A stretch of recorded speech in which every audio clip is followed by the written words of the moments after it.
ॐ महामृत्युञ्जय देवताभ्यो नमः। श्रीलक्ष्मीनारायणाय नमः। अथ श्री विष्णु मृत्युंजय स्तोत्रम्। ॐ ततो विष्णवर्पितमनः मार्कण्डेयो महामतिः तुष्टावः प्रणतो भूत्वा देवदेव जनार्दनम्। विष्णुनेवोपदिष्टं तु स्तोत्रं कर्णे महामनः।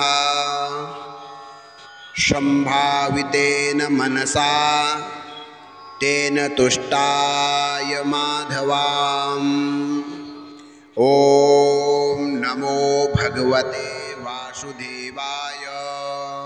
ॐ नारायणं सहस्राक्षं पद्मनाभं पुरातनम् प्रणतोऽस्मि हृषीकेशं किं मे मृत्यु करिष्यति। गोविन्दं पुण्डरीकाक्ष मनन्तमजमव्ययम् केशवं च प्रपन्नोऽस्मि किं मे मृत्यु करिष्यति।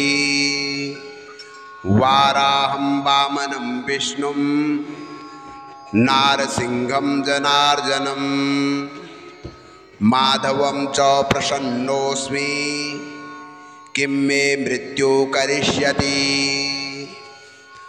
पुरुषं पुष्करं पुण्यं क्षेमबीजं जगत्पतिं लोकनाथं प्रसन्नोऽस्मि किं मे मृत्युः करिष्यति। भूतात्मानं महात्मानं जगद्योनिमयोनिजं विश्वरूपं प्रसन्नोऽस्मि किं मे मृत्युः करिष्यति। सहस्राशीर्षं देवं व्यक्ताव्यक्तं सनातनं महायोगं प्रसन्नोऽस्मि किं मे मृत्यु करिष्यति।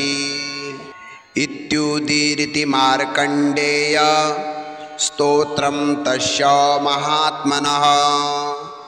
अपयातस्ततो मृत्यु विष्णुं दूतैश्च पीडितः इति तेन जितो मृत्यु मार्कण्डेयेन धीमता। प्रसन्ने पुण्डरीकाक्षे नरसिंहे नास्ति दुर्लभम् मार्कण्डेयहितार्थाय स्वयं विष्णुरुवाच हि। य इदं पठते भक्त्या त्रिकालं नियतः शुचिः न काले तस्य मृत्यु स्यान्नरस्याच्युतचेतसः। हृत्पद्ममध्ये पुरुषं पुराणं नारायणं शाश्वतमादिदेवं सञ्चेत्य शर्यादपि शोचमानं मृत्युं स योगी जित्वाश्वतदेव। इति श्री विष्णु मृत्युंजय स्तोत्रं सम्पूर्णम्।